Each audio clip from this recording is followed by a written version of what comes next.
online misogynist boasted about his cars in a tweet to Greta Thunberg that earned a viral rebuke. Turns out his cars now have been seized. Top G has now become the top prisoner. Now we're going to listen to Ben Shapiro talk about it, and it's going to be yet another instance where I agree with Ben Shapiro. I'm going to lose my mind. I assume this is an instance where I agree with Ben Shapiro. Of younger listeners who are big fans of Andrew Tate, who really enjoy Andrew Tate. Now, the big news over the course of the last couple of weeks is that Andrew Tate, for those who don't know, Andrew Tate is a very online guy who was a lightweight kickboxing champion, I believe, and he's become big in the so-called manosphere. He was banned from YouTube, I believe. He was banned from Twitter. And he was banned from these things because he was a self-described misogynist, right? Somebody who believes that men are superior to women in pretty much every possible way. Well, over the last couple of weeks, he got in an online fight with Greta Thunberg in which he was tweeting at her about how he had Bugattis and lots of gas guzzlers and he was heating up the climate. And then she tweeted back at him that he had a small dick. It was all very silly. And then I don't, like, Ben is the type of dude who just, like, doesn't like Andrew Tate, though. Like,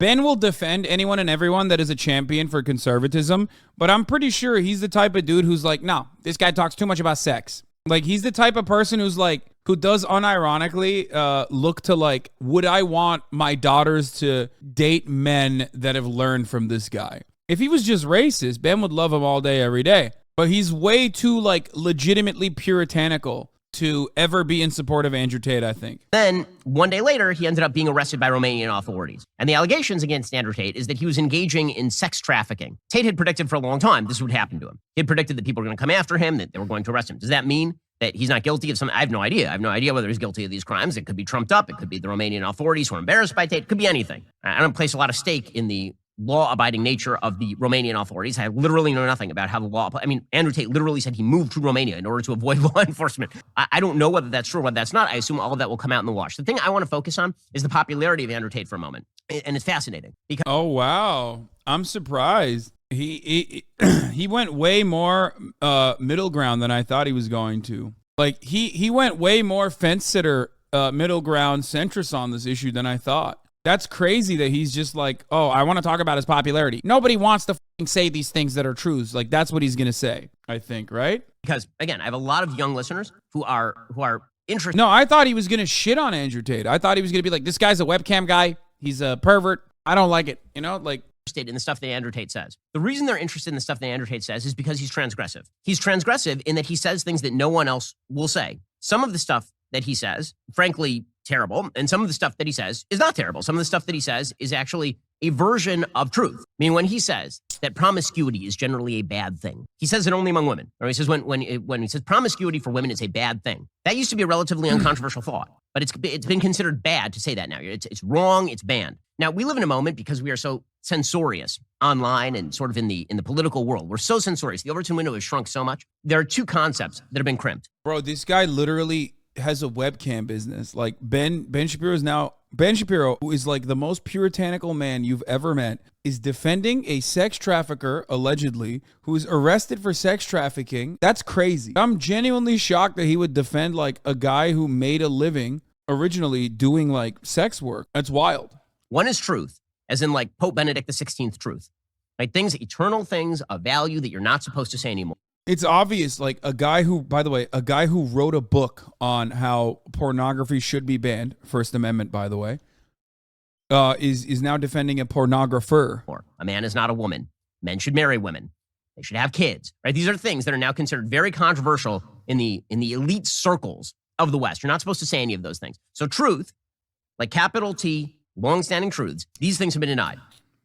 And then there's also been stuff that's been denied that's just kind of garbage, like stuff that's not nasty to say or yucky. And so what's been crimped is courage, right? People are afraid to say the truth, and they're also afraid to say their opinion because they lack courage, because the social sanctions are so strong. And so because the social sanctions are so strong, and because they go beyond just crimping the truth, they go to crimping pretty much everybody's feeling that they can even say anything, their opinion, jokes. Because of all of that, courage is now held in higher value than truth itself. Being willing to transgress lines is considered a highest value, because in a time where courage is under attack, courage is a very, very high value. Courage is always the first. Oh my God. He's like defending how courageous Andrew Tate is for what? Saying, I mean, I guess it makes sense. Andrew Tate and his worldview is quite similar to Ben Shapiro's in many ways as a conservative. So Ben Shapiro is not saying Andrew Tate is courageous. He's saying Ben Shapiro is courageous. But like, that's not the reason why he's in jail, you fucking piece of shit. When is the turn coming? He has to talk about the turn.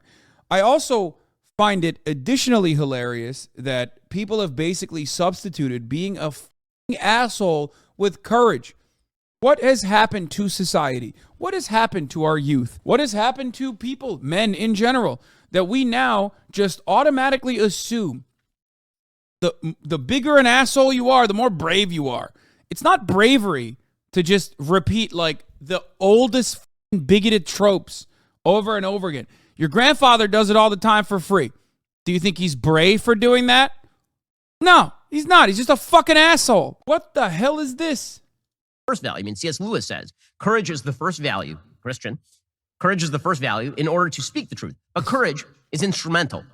Courage is useful so that you can speak the truth. What's happened in our society because we have decided to shut down so many modes of speech, because we've decided to ban people from social media and unperson them and destroy their lives and their livelihoods. Because we've done all of that, people who speak loudly are considered the best and the bravest. And it's particularly appealing to young people. And so when you draw a lot of fire, the way that Andrew Tate does, a lot of people see that as more courageous than if you say... Okay, well, is that the reason why he's in jail? Is that what you're alluding to?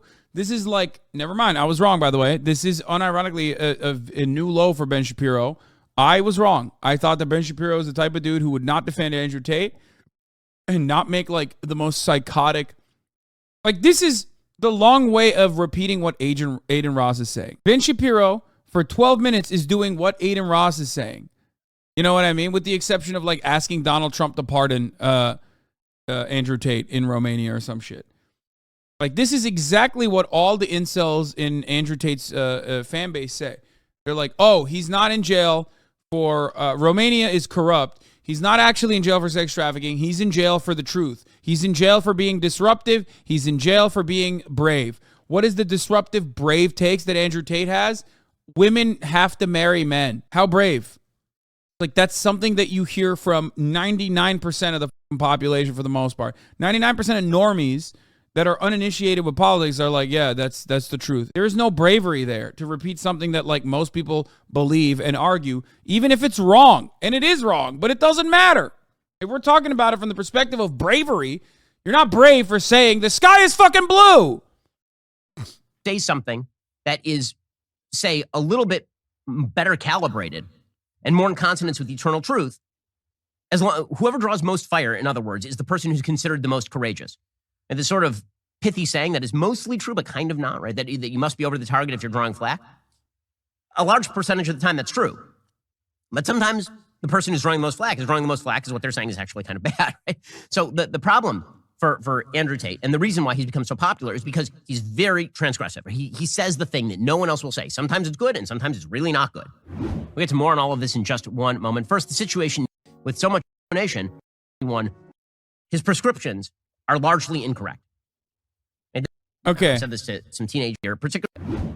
And so we're going to look at some of the things Andrew Tate says because, again, he's a very popular figure, particularly with young men. And when people ask me about Tate, one of the things that I've said this to some teenage boys who are friends of the family. They asked me about him like, I don't know, a week ago. What I said is some of the diagnoses that Andrew Tate has of secular society are correct. His prescriptions are largely incorrect. And the things that he puts, he has a list of rules, and many of the rules that he puts online are actually pretty good. And then the way that he acts, right, his version of masculinity, which is have a bunch of kids by a bunch of different women, live in a castle with 30 Bugattis, right, put pictures online and muscle, like this kind of stuff, that's not the traditional mark of masculinity. What Pope Benedict XVI would say, what I would say, what sort of members of the traditional wisdom cadre would say, is that the ultimate in manliness is get married, protect your family, provide for your kids and your family, provide a space for them to grow in safety and security, provide them roles and responsibilities. This is the role of a man. This is what a man does. What Andrew Tate focuses mainly on is the critique of how society has undermined a lot of this stuff. And then his prescription is, I'm going to put a picture of myself online with like 30 cars and it makes me look cool, it makes me look masculine. Hey, I also like cool cars. Cool cars are amazing. But because we have lost eternal truth, because we have decided as a society the eternal truth has to go, the backlash is not coming in the form of a restoration of eternal truth. Very often the backlash is coming in the form of punch the people in the face who destroyed the eternal truth. That's the society in which we're living. And I'm afraid that that could get worse. I'm like kind of shocked by this. I mean, it's boring. It's mid. Andrew Tate is always going to be more entertaining than Ben Shapiro when he's doing misogyny, like, because he has more charisma than Ben does. Worse, unless what we actually have is a return to some eternal truth. So here's a couple of clips of Andrew Tate, and it kind of shows you what I'm talking about, that some of what he's saying. What is the Ben and Tate overlap? Big time. Because Andrew Tate is more popular than a lot of right-wing commentators as an identity, because Andrew Tate is just basically the personification of misogyny. Misogyny as a systemic construct is infinitely more popular than any singular Republican individual. So that's part of the reason why Ben Shapiro and everyone else are basically defending Andrew Tate, because they want to eat from his audience. The goal is to basically have Andrew Tate bring people into the right-wing pipeline, because he's like an incredibly right-wing person. Who screams about a lot of right-wing values like patriarchal constructs, homophobic constructs that he reinforces and advocates for. And the goal for Ben Shapiro is to just like take as many people as he can by defending him. It's kind of half correct, but he's saying it in such a way that is meant to draw fire. Tend to prefer. Okay, I don't care. This is so boring. He's like defending it by, oh God, it's so annoying. All right.